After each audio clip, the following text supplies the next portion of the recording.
And we start with a Fox News alert. Israel is signaling plans for a broader offensive in Gaza as it continues to hammer Hamas targets.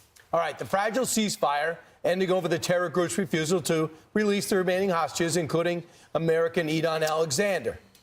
Trey Yingst is live from Israel with the latest. Good morning, Trey. Hey guys, good morning. Overnight, Israel went back to war against Hamas, launching dozens of airstrikes throughout the Gaza Strip. Massive explosions rocked major population centers, including Gaza City, Khan Yunis, and Rafah. We know many people were killed, though Fox News cannot independently confirm the exact number. Among the dead are reported to be numerous senior Hamas officials, including Issam al-Da'alis, who was acting as one of the de facto leaders of Hamas. Funerals were held this morning for some of the dead. We know that many are civilians.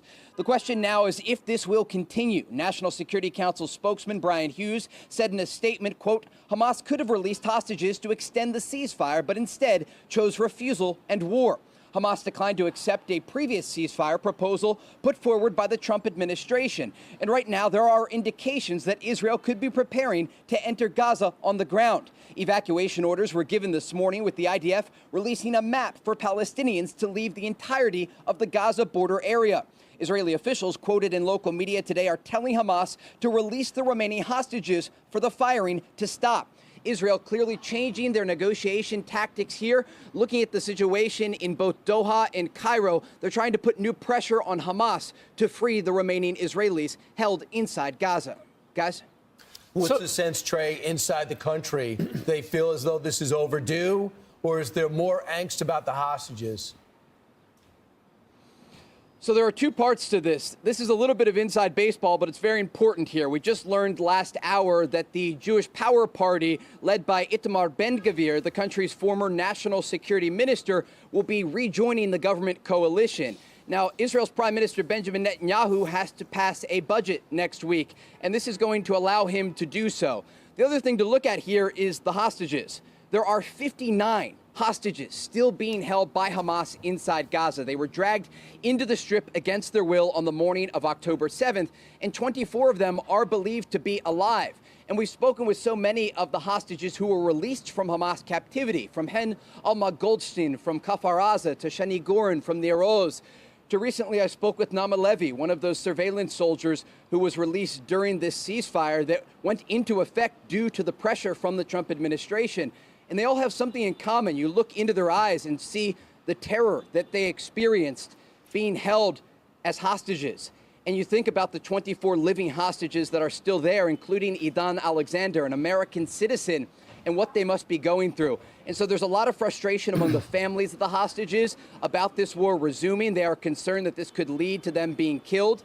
And they're also concerned that Hamas is not agreeing to any sort of deal that will get them freed from Gaza. And so as we look forward, the hope here is that this will lead to some sort of agreement to stop the war. At the end of the day, the people who are paying the highest price, it is the hostages that remain inside Gaza and the Palestinian civilians who are being killed by the dozens as this war resumes. Now, Trey, we got word last week that Idon Alexander, the American from New Jersey, was going to be released. What happened with that?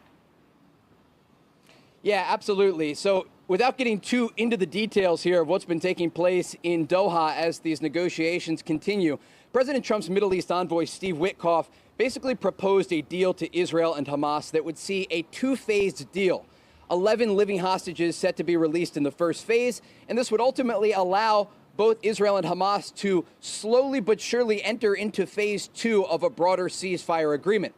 Hamas rejected that deal that was put forward by the Trump administration and basically agreed to a deal of their own to release all of the bodies of American citizens that are currently being held inside Gaza and the final living American, Idon Alexander.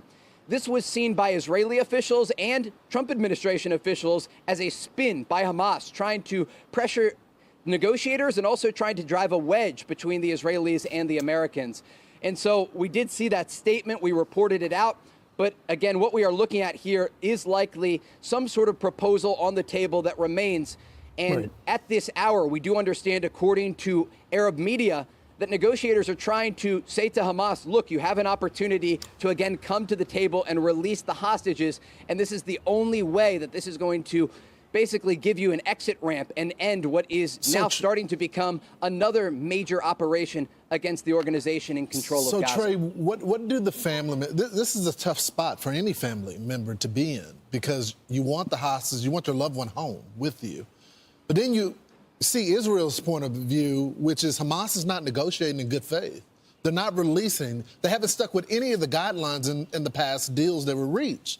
And so are they upset with the Israeli government, or are they supportive of these measures now? So actually here in Israel, there are a lot of key disagreements about how to move forward with all of this. We saw overnight some of the hostages that were actually freed from Gaza and the families of those that remain inside the Strip posting broken hearts to social media and releasing statements of frustration about the war resuming, because there is real concern that this will ultimately lead to the deaths of the remaining hostages inside Gaza. But you raise a very important point here. Hamas has not negotiated in good faith, and it has led to a very challenging situation for negotiating teams and for President Trump's Middle East envoy, Steve Witkoff. As they look at what's being presented, there is only one option, according to the Trump administration officials who are dealing with these ceasefire conversations, and that is a future for Gaza that does not have Hamas in control. And so they are encouraging Hamas to agree to a ceasefire, ultimately lay down their weapons, and release the remaining hostages. But the situation that we're looking at right now is incredibly dire, because if they don't do that, Israel is committed to continuing the war against Hamas. And as a result, many Palestinian civilians that are inside Gaza, remember, there are more than 2 million people inside the Strip, will be killed as a result. And so there are no winners in all of this. And again, at the focus here, the center of all of this, the remaining hostages, 59 of them that have been held by Hamas, this organization in Gaza, since the morning of October 7th. Right. And Trey, final question for you. Clearly, the Israelis completely dialed in the White House. We had heard that they were consulting with the White House. And you were speaking of the Arab media. I'm looking at the Jerusalem Post.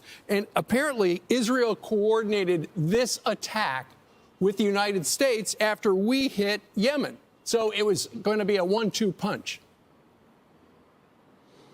It's not surprising. There is incredibly close coordination happening right now between the Israeli government and the Trump administration, because when you think about the threats currently taking place in the Middle East, it's not just inside Gaza with groups like Hamas and Islamic Jihad, but it's also the Houthis in Yemen, who committed to firing once again on Israel with ballistic missiles and drones if the war inside Gaza resumed. But then you have Iran-backed organizations in places like Iraq and Syria that have participated in this conflict over the past 17 months. And then, of course, Iran-backed Hezbollah in southern Lebanon that still, this far into the conflict, has the capability to launch rockets and missiles into Israel. And so the Trump administration is looking at this in a holistic way. They're taking a 360 approach, trying to not only support their key ally in the region, Israel, but also ensure that American vessels in the Red Sea, for example, are not targeted by these Iranian proxies such as the Houthis. A lot of moving parts here, but as the war inside Gaza resumes, the big question here, as Benjamin Hall mentioned earlier on Fox and Friends, will the Iranians get involved, and how will the Iranians be a part of all of this? We saw that statement yesterday from the President of the United States, basically warning Iran that if they do not stop funding and supporting these proxy organizations that have launched attacks not only on Israel, but also on American forces in the region, there will be consequences. Guys? And by the way, there's an unconfirmed report Thank you, Trey. That they've taken out the spy ship that Iran had in the Red Sea that's been sitting there for 3 years, offering coordinates to the Houthis to take out the merchant ships. That it was sunk. All right. So hopefully that'll be it. That shows you there's a new sheriff in town.